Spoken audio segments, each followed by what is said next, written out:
नमस्कार, जय शिवराय. तर आपण आतापर्यंत 23 प्रकरण वाचले, ऐकले. आता शेवटचं प्रकरण 24 ते आपण ऐकूया. हे प्रकरण पण मोठं असल्यामुळे मी 2 व्हिडिओमध्ये ते स्प्लिट करणार आहे. तेव्हा या प्रकरणाचा पहिला भाग बघू आणि याच्यानंतर दुसरा भाग पाहू. साधारणपणे 1 तासाच्या वर जर जात असेल व्हिडिओ तर मी तो स्प्लिट करतो. प्रकरणाचं नाव आहे हा भास नवे इतिहास. शिवरायांचे 8वे रूप, शिवरायांचा 8वा प्रताप. समर्थ रामदास. हिस्टोरियन जदुनाथ सरकार यांनी काय लिहिले ते पाहूया पहिल्यांदा. Thus, in less than 3 months from the date when he opened the campaign, Jai Singh had succeeded in bringing Shiva down on his knees. It was a splendid victory. There is always 2 sides to the coin if you have the patience to see. Catherine बुडी. नरहर पुरंदकर यांनी काय लिहिलंय ते आपण परत refresh करूया. त्यांनी काय लिहिलं होतं आणि ते कसं चुकीचं आहे ते आपण पाहूया. सुमारे 80,000च्या फौजा घेऊन मिर्झाराजे जयसिंग शिवाजीच्या राज्यात 1665च्या मार्चमध्ये हजर झाले आणि पुढच्या 3 महिन्यात त्यांनी शिवाजीला संपूर्णपणे खिळखिळे करून शरण आणले. त्याने शिवाजी समूळ समाप्त केला होता. मिर्झाराजा जयसिंग यांच्याबरोबर 1665 साली शिवाजीने केलेला तह हा लष्करीदृष्ट्या आपला पूर्ण पराजय झालेला आहे याची कबुली होती. मोगलांची सैनिकी शक्ती शिवाजीच्या सैनिकी शक्तीला भारी ठरली हा या घटनेचा सरळ अर्थ आहे. तर शिवशाहीर बाबासाहेब पुरंदरे यांनी पुरंदरच्या लढ्याविषयी खालीलप्रमाणे लिहून ठेवलेले आहे. जसवंत सिंहासारख्या पराक्रमी सेनापतीला सतत 6 महिने झुंजूनही जो किल्ला मुळीच जिंकता आला नव्हता तो सिंहगड. मिर्झा राजांनी गड पाहिला. गर्द झाडीच्या हिरव्या शेलाखाली झाकलेले सह्याद्रीचे ते प्रचंड वैभव त्यांनी पाहिले. गडाचे ताठ काळे कभिन्न कडे आणि अजिंक्य घडण पाहून त्यांना काय काय वाटले ते इतिहासाला माहीत नाही. परंतु एक अभिमान त्यांच्या मनात प्रगटला असेल की मी हा किल्ला आणि असेच इतर 22 किल्ले माझ्या डोक्याने जिंकले, अवघ्या 3 महिन्यात जिंकले. खरोखरच असा अभिमान मिर्झा राजांना जर वाटलाच असेल तर तो अनाठाई खासच नव्हता. त्यांनी आपल्या अलौकिक मुत्सद्देगिरीचा व असामान्य सेनापतित्वाचा वज्रलेख इतिहासाच्या पानावर कायमचा कोरून ठेवला. शिवशाहीर बाबासाहेब पुरंदरे. आता प्रकरणाची सुरुवात करूया आपण. जे लोक स्वतःला बिझनेस मॅनेजमेंटचे गुरु समजतात, तज्ञ समजतात, त्या लोकांना मी आवाहन करतो की आपणास खरोखर बिझनेस मॅनेजमेंट समजून घ्यायचे असेल तर शिवाजी महाराजांच्या चरित्राचा अभ्यास करण्याशिवाय गत्यंतर नाही. आपणास माझे म्हणणे अतिशयोक्तीपूर्ण वाटेल पण त्यात जराही अतिशयोक्ती नाही. प्रकरण 23च्या सुरुवातीलाच मी लिहिले आहे की खरा क्षत्रिय हा उत्कृष्ट व्यापारी असतो. महाराज हे खरे क्षत्रिय होते. ते क्षत्रिय होते यासाठी कोणाच्या सर्टिफिकेटची गरज लागत नाही हे आपण जाणतोच. त्यामुळे ते एक उत्कृष्ट व्यापारी देखील होते.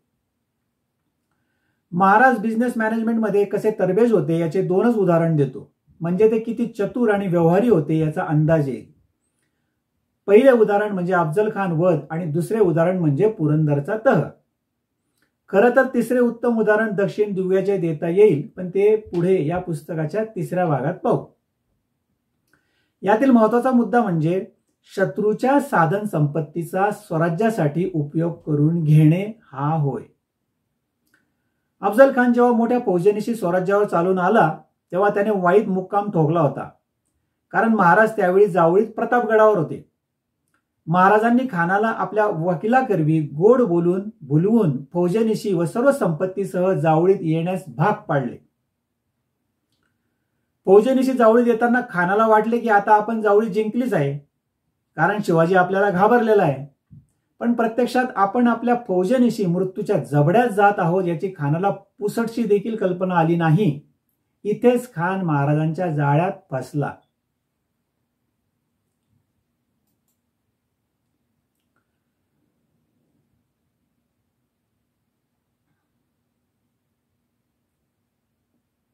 खान जावळीत आला. त्याच्या फौजेची साधन सामग्रीची बित्तम बातमी महाराजांना प्रतापगडावर मिळत होती. त्यात महाराजांना आपल्या वकिलामार्फत एक महत्वाची बातमी समजली. ती म्हणजे खानाच्या छावणीत हिऱ्या मोत्यांचे व्यापारीही मालासह विजापूरहून आलेले असून खूप मोठे घबाड त्यांच्यापाशी आहे ही ती मौल्यवान माहिती. पुढे नंतर बोलणी होऊन खान व महाराजांची भेट होण्याचे ठरले. भेटीचा तपशील ठरला. ते ठरल्यानंतर महाराजांच्या वकिलांनी म्हणजे गोपीनाथ पंतांनी खानाला अदबीने सांगितले की आपल्याबरोबर आलेल्या शूर सरदारांचा मान मर्तब कसा करावा हे आमच्या राजांना समजेनासे झाले आहे. ते तर बावरून गेले आहेत. तरी पण आपल्या छावणीत असलेल्या सराफी व्यापाऱ्यांना आपण प्रतापगडावर पाठवून द्यावे अशी राजांची आपणास विनंती आहे. राजे हिरे मोती खरेदी करू इच्छितात. खानाला ते पटले. त्याने लगेच त्या व्यापाऱ्यांना हुकूम सोडला की तुमचा माल घेऊन प्रतापगडावर शिवाजी राजाकडे जा. हे ऐकून व्यापारी खुश झाले, कारण त्यांचा माल आता एकदमच खपणार होता. हिऱ्या मोत्यांनी गच्च भरलेल्या संदुका घेऊन व्यापारी गोपीनाथ पंतांच्या मागोमाग निघाले आणि थेट गडावर आले. महाराजांनी सर्व माल ताब्यात घेतला. पुढे खानाची व महाराजांची भेट झाली. या भेटीत महाराजांनी आधी ठरल्याप्रमाणे खानाचा कोथळा बाहेर काढला आणि आपल्या सवंगड्यांना खानाच्या फौजेवर तुटून पडण्यास सांगितले. खानाच्या बेसावत फौजेची दाणादाण उडाली. मजेची गोष्ट पहा, चढे घोड्यानिशी शिवाजीला कैद करून दरबारात हजर करतो असा पैजेचा विडा खानाने उचलला होता. पण प्रत्यक्षात काय झाले? खान बेसावत आणि त्याची फौजही बेसावत ही नेमकी किमया महाराजांच्या गनिमी काव्याने साध्य केलेली होती. शत्रूला बेमालूमपणे बेसावत करणे यात महाराज तरबेज होते. यात पुढे मिर्झा राजेही असेच फसले. महाराजांनी खानाच्या फौजेचा साफ फन्ना उडवला. त्यात खानाने बरीच साधन सामग्री जावळीत आणलेली होती. महाराजांच्या सैन्याच्या हाती अमूप लूट सापडली. 65 हत्ती, हजारो घोडे, बैल, कापड चौपड, बारूद, तंबू, तोफा, पालख्या, हत्यारे आणि खजिना आणि जड जवाहीर अपार संपत्ती आपसूक मिळाली. थोडक्यात खानाची स्वारी महाराजांच्या पथ्यावर पडली. खानाच्या स्वारीचा महाराजांना हा जो फायदा झाला तो उघड व सरळ सरळ होता.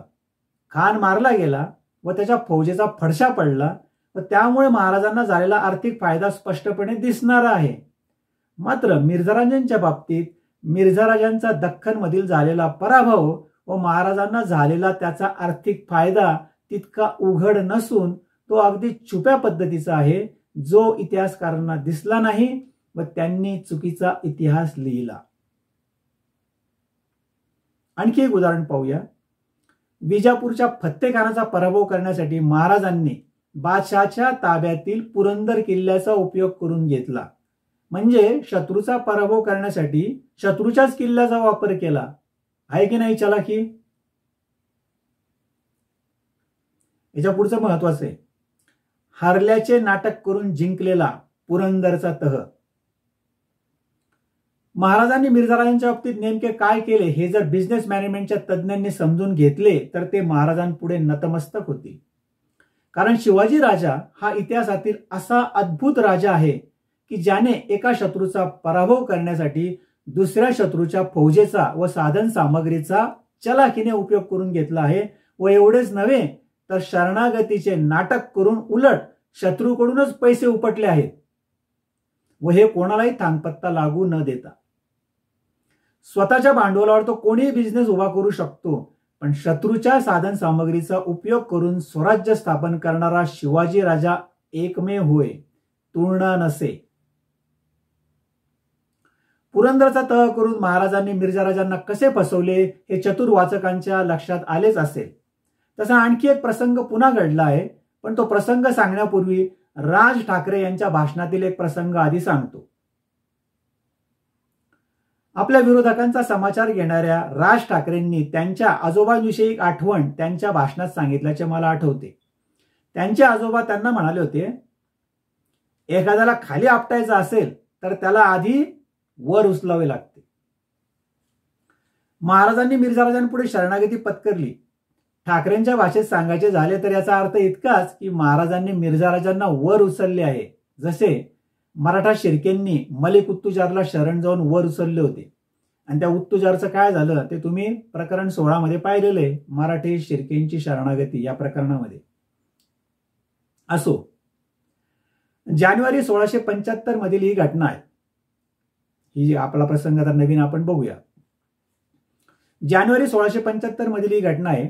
औरंगजेबाने दिलेर खान पठाणाला दख्खन मधून परत बोलवले व दख्खनची सुभेदारी बहादूर खान कोकलताश यास दिली. याच महिन्यात महाराजांनी आदिलशाही विरुद्ध आघाडी उघडली. त्यांनी स्वतःही या मोहिमेत जाण्याचा निश्चय केला.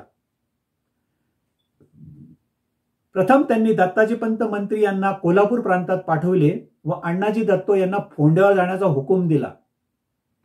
पन्हाळा स्वराज्यात आलेला होता, म्हणजे कोंडाजी फर्जंदने पन्हाळा जिंकला त्यावेळेची गोष्ट आहे. पन्हाळा स्वराज्यात आलेला होता, पण कोल्हापूर जिंकायचे बाकी होते. त्याचवेळी महाराजांचे जंजिराच्या सिद्धीविरुद्ध कडाक्याचे भांडण सुरू होते. स्वराज्याच्या दोन प्रबळ शत्रूविरुद्ध आघाडी चालू असताना मोगल सुभेदार बहादूर खान स्वराज्याविरुद्ध कारवाई सुरू करणार असल्याचे महाराजांना संकेत मिळाले. महाराजांनी तर कोल्हापूर, फोंडा आणि कारवारवर चढाई करायची जय्यत तयारी केलेली होती व दत्ताजी पंत मंत्री व अनाजी दत्तो यांना पुढे देखील पाठवलेले होते. महाराज स्वतःही निघणार होते, पण इकडे मोगल उठला. आता काय करायचे? मग महाराजांनी मोगल सुभेदार बहादूर खानाची गंमत करण्याचे ठरवले. महाराजांनी खानाशी तहाची बोलणी करण्याचे ठरवले. त्याप्रमाणे त्यांनी बहादूर खानाला कळविले की मी बादशहांना शरण आहे. मी माझे 17 किल्ले बादशहांच्या स्वाधी करण्यास तयार आहे. तसेच पूर्वीप्रमाणे माझा मुलगा संभाजी राजा यालाही सैन्यासह बादशहाच्या चाकरीसाठी पाठविण्यास तयार आहे. त्याला पूर्ववत 6000 मनसब मिळावी आणि माझ्याकडे भीमा नदीच्या दक्षिणेचा मुलूक राहावा, असा प्रस्ताव त्यांनी पाठवून दिला. आपण स्वराज्यावर आक्रमण करण्यापूर्वी शिवाजी आपल्यापुढे दीनदुबळा झाल्याचे पाहून बहादूर खान आनंदाने वेडा व्हायचाच बाकी राहिला.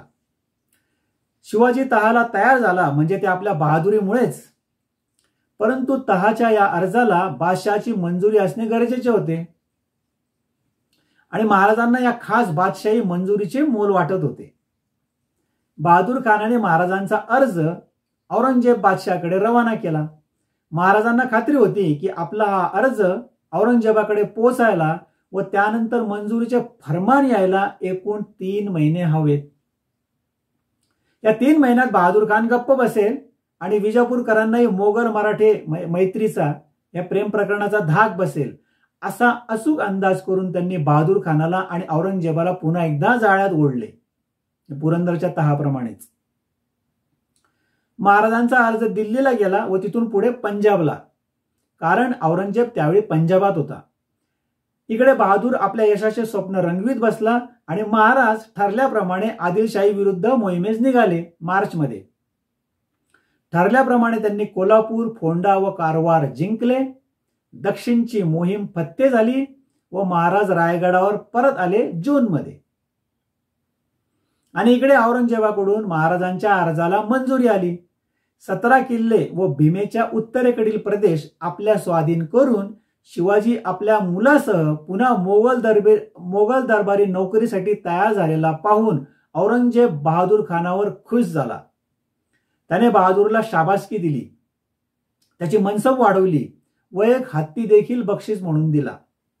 महाराजांच्या नावाचे कृपेचे फरमान त्याने बहादूरकडे पाठवून दिले जुलैमध्ये. बहादूरला अतिशय आनंद झाला. स्वराज्याविरुद्ध चढाई करण्या अगोदरच शिवाजी कोलमडला असल्याचे पाहून तो स्वतःवरच खुश होता. औरंगजेब पण खुश होता, मोगल खुश होते. आणि मग बहादूर खानाने महाराजांकडे हा आनंदाचा निरोप आपल्या वकिलाबरोबर पाठविला की बादशाहकडून आपणास आपल्या अर्ज मंजुरीचे फरमान आले आहे, तरी फरमानाचा स्वीकार करून ठरलेले किल्ले आमच्या स्वाधीन करण्याची व्यवस्था करावी.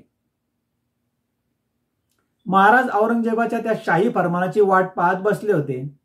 खानाचे वकील आले आणि महाराजांनी त्यांचे ऐकून घेऊन त्यांना सरळ सुनावले की असा कोणत्या पराक्रमाचा दबाव तुमच्या खान साहेबांनी आमच्यावर आणले आहे म्हणून आम्ही तुमच्याशी असला तह करावा? तुम्ही ताबडतोब इथून चालते व्हा, नाहीतर अपमान पावाल. हे ऐकून वकिलांना जणू कान फडत बसल्यासारखेच झाले. ते खाली मान घालून मुकाट्याने निघून गेले.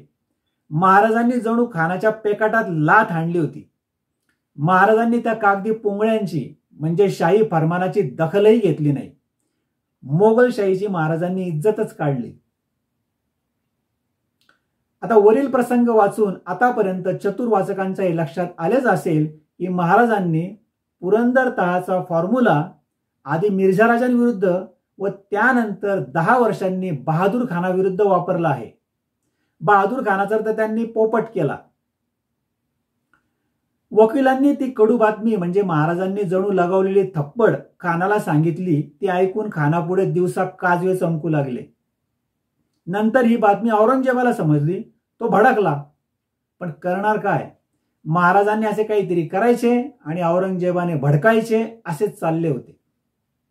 असो, आता हा प्रसंग वाचून काही हुशार वाचक प्रश्न उपस्थित करतील की महाराजांनी बहादूर खानाचा पोपट केला हे जर खरे आहे तर तसाच पोपट मिर्झा राजांचा का केला नाही? काय प्रॉब्लेम होता? महाराजांनी बहादूर खानाला उघडपणे फसवले. 17 किल्ले देऊ म्हणाले, पण एकही किल्ला दिला नाही. मोगलांचे नौकरी झाले नाही हे मान्य. पण मग ते मिर्झा राजांना शरण गेले. त्यांनी मिर्झा राजांना 9 किल्ले दिले व मोगलांचे ते नौकरी झाले असे का? बहादूर खानाच्या वकिलाला ते सुनावतात की असा कोणत्या पराक्रमाचा दबाव तुमच्या खान साहेबांनी आमच्यावर आणला आहे म्हणून आम्ही तुमच्याशी असला तह करावा. ठीक आहे, बहादूर खानाचा कोणताही पराक्रम नसल्याने महाराजांनी त्याला उडवून लावले. पण मग जर महाराजांनी मिर्झा राजांना किल्ले दिले, शरणागती पत्करली, तर याचा अर्थ मिर्झा राजांच्या पराक्रमाचा दबाव आल्यामुळेच महाराजांना पुरंदरचा तह करणे भाग पडले असणार असाच त्याचा अर्थ होत नाही का? म्हणजे मिर्झा राजे महाराजांना भारी पडले असा निष्कर्ष निघत नाही का? तसे नसते तर महाराजांनी मिर्झा राजांना सुनावले का नाही? मिर्झा राजांना किल्ले देणे ही महाराजांच्या अपयशाची अप्रत्यक्ष कबुली नाही का? असे अनेक प्रश्न वाचकांच्या मनात उभे राहणे साहजिक आहे. ज्या वाचकांना हे प्रश्न पडले असतील त्या सर्वांना मी निक्षून सांगू इच्छितो की महाराजांनी मिर्झा राजांच्या पराक्रमाच्या दबावाला बळी पडून शरणागती पत्करलेली नाहीच. मिर्झा राजे थोर सेनापती होते, रणधुरंधर होते हे मान्य केले तरी महाराजांनी त्यामुळे पुरंदरचा तह केलेला नाही हे शिवप्रेमींनी समजून घ्यावे व त्यासाठी मी हे 24वे प्रकरण लिहित आहे. ते 24वे प्रकरण हे या प्रश्नांची उत्तरं देण्यासाठीच मी सांगत आहे. इतिहासकारांनी जे संशोधन केले त्या सर्व इतिहासकारांचा आदर ठेवून पण नम्रतेने व खेदाने मी असे म्हणेल की इतिहासकारांना खरे शिवाजी महाराज कळलेच नाही. त्यांना महाराजांचा अंतरात्मा समजलाच नाही. त्यामुळेच पुरंदरच्या तहाचा मिर्झाराजे प्रकरणाचा चुकीचा इतिहास लिहिला गेला हे मला पुन्हा पुन्हा सांगावे लागत आहे. इतिहासकारांना महाराजांची फक्त शरणागती दिसली पण त्यांची स्वकीयांबद्दलची आपुलकी नाही दिसली.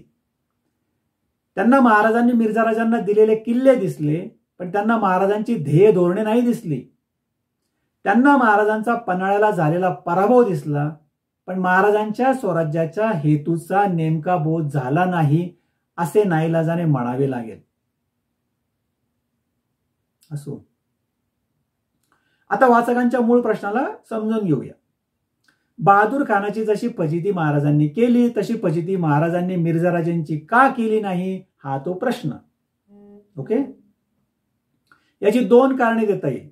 ही 2 महत्वाची कारणे समजून घेतली तरच खरे शिवाजी महाराज आपल्याला समजतील. पहिले कारण म्हणजे बहादूर खानाने स्वराज्यावर आक्रमण करायचे ठरवले होते पण त्याच्या मोगली फौजा स्वराज्यात चौफेर आलेल्या नव्हत्या. मात्र मिर्झा राजांच्या बाबतीत मोगल फौजा स्वराज्यातील कोकण व जावळी भाग वगळता सर्वत्र धुमाकूळ घालीत होत्या. मोगल फौजेचा स्वराज्यातील प्रजेला जाच होत होता. त्यांना ताबडतोब आवर घालणे आवश्यक होते. ते थांबवण्यासाठी त्यांनी शरणागती पत्करण्याचे नाटक करण्याचे ठरविले. त्यामुळे मिर्झा राजे बहादूर खानाप्रमाणे शांत बसले कारण तह झाला. आपल्या प्रजेवर असलेल्या अत्यंतिक प्रेमामुळेच महाराजांनी मिर्झा राजांपुढे शरणागती पत्करली पण त्यांनी मिर्झा राजांना शांत केले.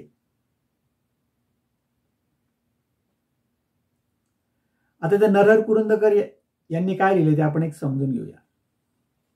एका ठिकाणी शिवाजीने हिंदू सरदार जहागीरदार यांना मित्र करण्याचा सदैव प्रयत्न केला. दौलतराव मोरे, यशवंतराव मोरे, लखम सावंत, शृंगारपूरचा सुर्वे अशी अनेक उदाहरणे आहेत. पण समकालीन वतनदारांनी शिवाजीला कधीच साथ दिली नाही. शिवाजीला व पुढे बाजीरावाला म्हणजे पहिल्या बाजीरावाला नवे सरदार आणावे लागले असे नरहर कुरुंदकर यांनी लिहिले, जे योग्यच आहे. पहिलं कारण आपण बघितलं, आता दुसरं कारण पाहूया.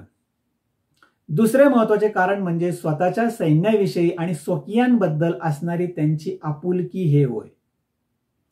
महाराजांचे सैन्य म्हणजे मावळे, मराठे हे काही भाडोत्री सैन्य नव्हते. हे सैन्य त्यांच्या प्रजेतूनच आलेले होते.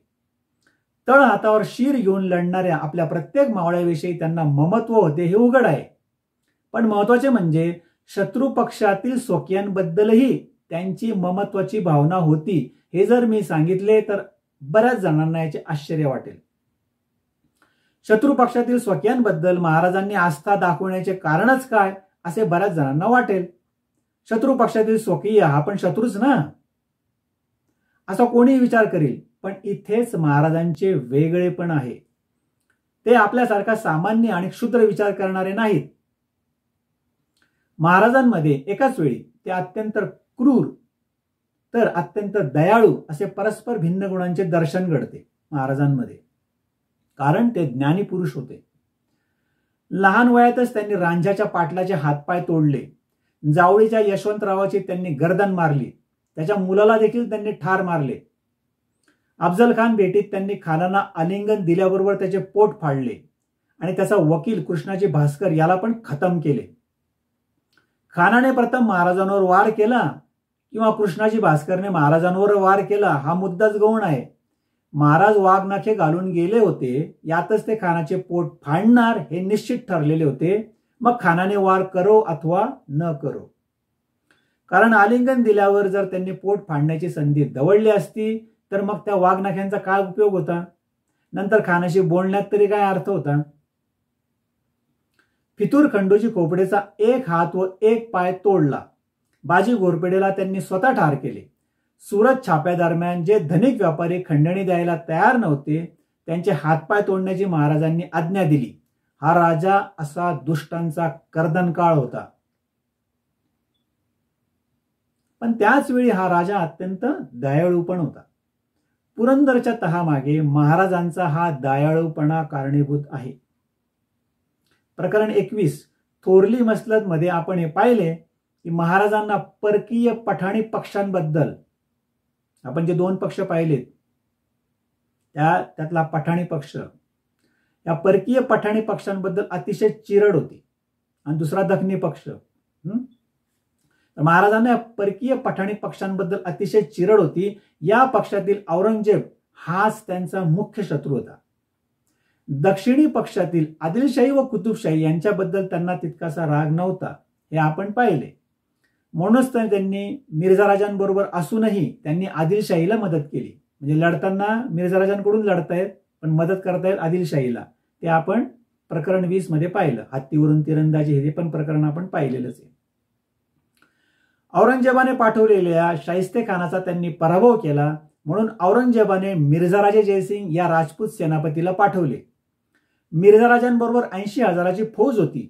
त्यातील दिनेल खानाचे 5,000 पठाण सोडले तर बाकी 75,000 सैनिक स्वकीयांचेच होते. त्यात मुख्यतः राजपूत व बुंदेले यांचा भरणा होता. छत्रसाल बुंदेला हा 17 वर्षाचा युवक त्यावेळी पुरंदरच्या वेढ्यात मुरारबाजी विरुद्ध लढला हे लक्षात घेतले पाहिजे.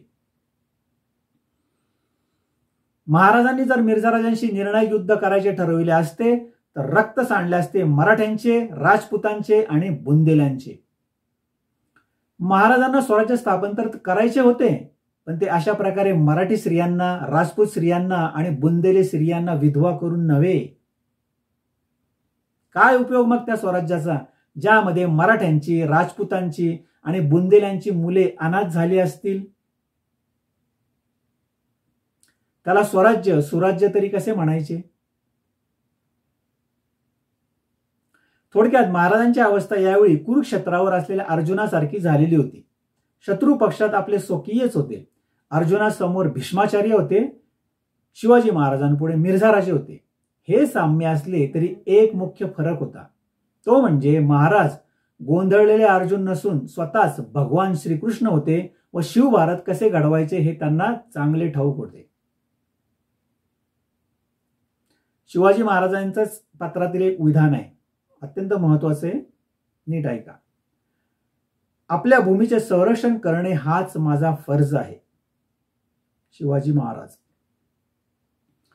मिर्झाराजे तर पूर्ण तयारीनिशी दख्खनमध्ये आलेले होते. मराठी कुलदौलत बुडवण्याचा त्यांनी चंग बांधला होता, कारण औरंगजेबाचा तसा त्यांना हुकूम होता. तसे त्यांनी महाराजांचे वकील रघुनाथ पंत यांच्याजवळ बोलूनही दाखवले होते. आणि महाराजांना तर स्वराज्य स्थापन करायचे होते, ते वाढवायचे होते. मग यावर तोडगा कसा काढणार? एक उपाय होता, तो म्हणजे महाराजांनी मिर्झाराजांना स्वराज्य स्थापनेचे महत्त्व पटवून सांगणे व तसे करून त्यांचे मतपरिवर्तन करणे. छत्रसाल बुंदेलाच्या बाबतीत त्यांनी तसे केले देखील. छत्रसालला त्यांनी स्वराज्य स्थापनेबाबत प्रेरित केले. मात्र मिर्झाराजांच्या बाबतीत तसे करणे म्हणजे पालत्या घड्यावर पाणी. मिर्झाराजांच्या नसानसात पिढीजात गुलामगिरी भरलेली होती. गुलामगिरीचेच त्यांना भूषण वाटत होते. अशा माणसाचे कसे होणार परिवर्तन? आणि त्यांच्या हाताखाली राजपूत व बुंदेली फौज म्हणजे मेंढरांची फौज. या फौजेचा सेनापती जेथे आंधळा होता, गुलाम होता, त्या फौजेच्या बुद्धीबद्दल काय बोलावे? आपण नेमके कशासाठी लढत आहोत हे तरी त्यांना ठाऊक होते काय? या आंधळ्या फौजेतील छत्रसाल तेवढा नंतर डोळस निघाला. महाराजांनी त्याचे डोळे उघडले. इंग्लंडमध्ये जगातील पहिली लोकशाही आणणारा महान योद्धा ऑलिव्हर क्रॉमवेल याचे एक विधान सूचक आहे. तो म्हणतो, the best soldier is the one who knows what he is fighting for and loves what he knows. Oliver क्रॉमवेलला म्हणूनच द ग्रेट प्रोटेक्टर, महासंरक्षण म्हटले गेले. मिर्झाराजांचे मत परिवर्तन करणे शक्य नव्हते. मग एकच उपाय शिल्लक राहिला, तो म्हणजे त्यांना फसवणे. आणि महाराजांनी तेच केले. शरणागतीचे नाटक करून मिर्झाराजांना ते जिंकल्याचे खोटे समाधान मिळवून दिले. मिर्झाराजे व आदिलशाही कुतुबशाही यांच्यात झुंज लावून दिली. थोरल्या मसलतीच्या धोरणाचा उपयोग करत शिवशाही, आदिलशाही, कुतुबशाही यांची एकजूट करून व आदिलशाही, कुतुबशाही यांच्या फौजेचा, साधन सामग्रीचा उपयोग करत नेताजीच्या नेतृत्वाखाली मिर्झाराजांचा म्हणजे मोगलांचा दख्खनमध्ये पराभव घडवून आणला व त्याच वेळेस स्वराज्याचे व आपल्या सैनिकाचे देखील रक्षण केले. शिव इतिहासाचा बारकाईने अभ्यास केला असता हे दिसून येते की महाराजांनी स्वकीयांशी लढा देण्याचे शक्यतो कसोशीने टाळले आहे. अगदीच नाईलाज झाल्यावर महाराजांना हाती भवानी तलवार घेणे भाग पडले आहे. किंवा वेगळ्या शब्दात सांगायचे तर स्वकीय शत्रूंनी स्वतःच्या कर्मांनी स्वतःचे मरण ओढवून घेतले आहे. उदाहरण द्यायचे झाले तर 2 मराठ्यांचे उदाहरण देता येईल. पहिला म्हणजे जावळीचा यशवंतराव मोरे. याने स्वतःचे मरण कसे उडवून घेतले ते नेताजी प्रकरणात आपण वाचलेच असेल. दुसरा मराठा म्हणजे मुधोळचा बाजी घोरपडे. बाजी घोरपडेचा अपराध इतका मोठा होता की त्याला क्षमा करणे तसे शक्यच नव्हते. महाराजांच्या वडिलांना म्हणजे शहाजी राजांना दगाबाजीने आणि ते बेसावतपणे पकडून आदिलशाहीच्या कैदेत टाकण्याचे कारस्थान या बाजीने केलेले होते.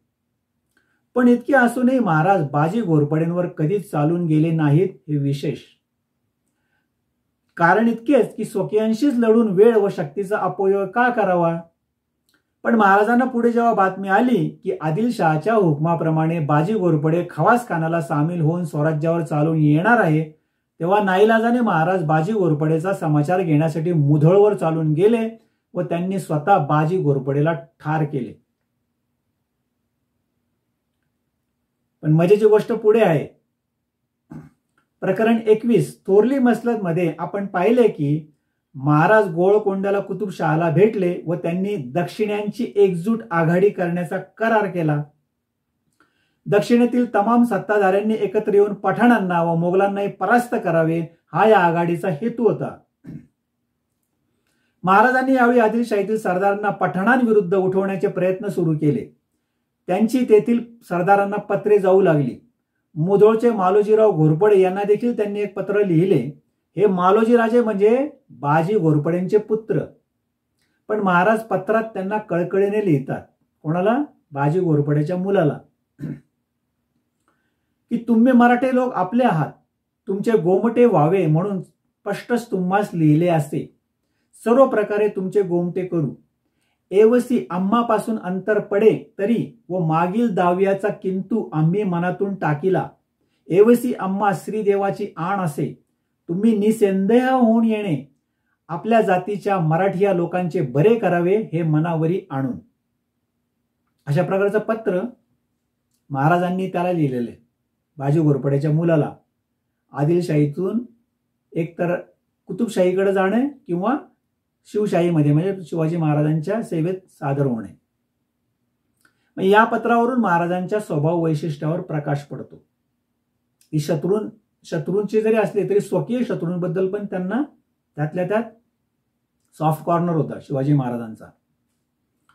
कोकणातील शृंगारपूरचे सूर्यराव सुर्वे, सावंतवाडीचे सावंत आणि पालीचे जसवंतराव हे स्वकीय नेहमी संधी साधून स्वराज्याविरुद्ध कुरापती काढत असत. महाराजांनी प्रत्येक वेळी त्यांना झोडपून त्यांच्याशी तह केले आहे. स्वकीयांशी निर्णायक लढाई न करता महाराजांनी नेहमी त्यांच्याशी तह केले आहेत. वास्तविक औरंगजेबाला न जुमानणारे महाराज या स्वयंघोषित पण चिल्लर राजांना सहज संपू शकले असते, पण स्वकीयांशी लढायचे नाही हेच त्यांचे धोरण दिसते. आता आणखी एक त्यातला पैलू समजून घ्यायचा आहे, यात महत्वाचा भाग मराठे राजपूत संबंध.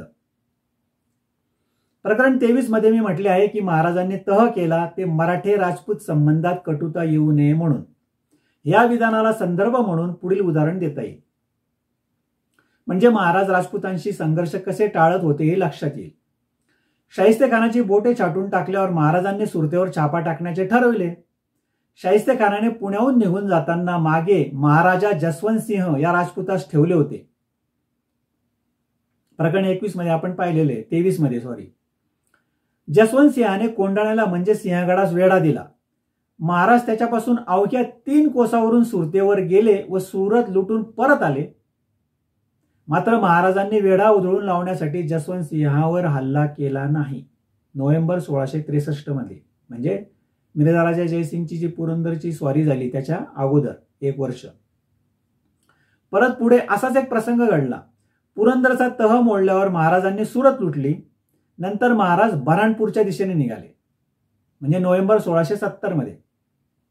म्हणजे ते तानाजीने सिंहगड जिंकला फेब्रुवारी 1670 मध्ये आणि त्यानंतर त्यांनी मोगलांना लुटायला सुरुवात केली, बरोबर, त्यावेळेसचा प्रसंग आहे. परत पुढे असाच प्रसंग घडला. पुरंदरचा तह मोडल्यावर महाराजांनी सुरत लुटली. नंतर महाराज बऱ्हाणपूरच्या दिशेने निघाले लूट करत. बऱ्हाणपुरात यावेळी हाच महाराजा जसवंत सिंह हा मोगली राजपूत सरदार असल्यामुळे महाराजांनी बऱ्हाणपुरापासून 1 कोसावर असलेल्या बहादूरपुरावरच फक्त छापा घातला व ते मोकळे केले. पण त्यांनी बऱ्हाणपुरावर हल्ला केला नाही. या बहादूरपुरावर त्यांनी छापा घातला व ते रिकामे केले. तेथे मिळालेली तेवढी लूट घेऊन महाराज वळले ते एकदम कारंजे या श्रीमंत शहरावर, म्हणजे ते महाराष्ट्रात आले. पण त्यांनी महाराजा जसवंत सिंहाशी संघर्ष टाळला, हे मला इथं महत्वाचं सांगायचंय. मराठा राजपूत संबंधात कटुता येऊ नये यात महाराजांची किती दूरदृष्टी होती हे पानिपतच्या 3ऱ्या युद्धात मराठ्यांच्या झालेल्या पराभवाच्या पार्श्वभूमीवर समजून घेता येईल. अब्दाली मराठे संघर्षात सदाशिव भाऊला राजपूत जाट या स्वकीयांचा पाठिंबा मिळवता आला नाही, कारण त्यावेळी राजपूत मराठे संबंध बिघडलेले होते. दत्ताजी शिंदे व महादजी शिंदे यांचा थोरला भाऊ जयाप्पा शिंदेचा राजपूतांनी मारेकरी घालून खून पाडला होता. पानिपतवर मराठ्यांचा पराभव होण्याला जी अनेक कारणे आहेत त्यात हे पण एक, म्हणजे स्वकीयांशी बिघडलेले संबंध हे एक कारण आहे. मिर्झा राजा जयसिंह हे महाराजांपेक्षा वयाने व अनुभवाने बरेच मोठे होते. शत्रू म्हणून ते स्वराज्यावर चालून आले होते, पण त्यांच्या पुढे नमते घेऊन संघर्ष न करता महाराजांनी आपल्या मनाचा मोठेपणा दाखवला आहे. पण इतिहासकारांनी याचा भलताच विपरीत अर्थ काढला. द कॅमोफ्लेज, मिलिटरी डिसेप्शन, अर्थात शत्रूला चकवणे. राजा कोणते कार्य करू इच्छितो याची वार्ता दुसऱ्याला समजू देऊ नये. ज्यांच्याकडून काम करून घ्यायचे त्यांना देखील आरंभ केल्यावर किंबहुना काम संपल्यावरच ते समजावे. हे कोणी लिहून ठेवले? चाणक्याने, आचार्य चाणक्यांनी लिहून ठेवले. कशामध्ये? अधिकरण 1 अध्याय 15. आता मी इथे थांबतो, कारण हे 24वे प्रकरण बरंच मोठं आहे. तर याचा उरलेला भाग आपण पुढच्या व्हिडिओत पाहूया. तोपर्यंत नमस्कार, जय शिवराय.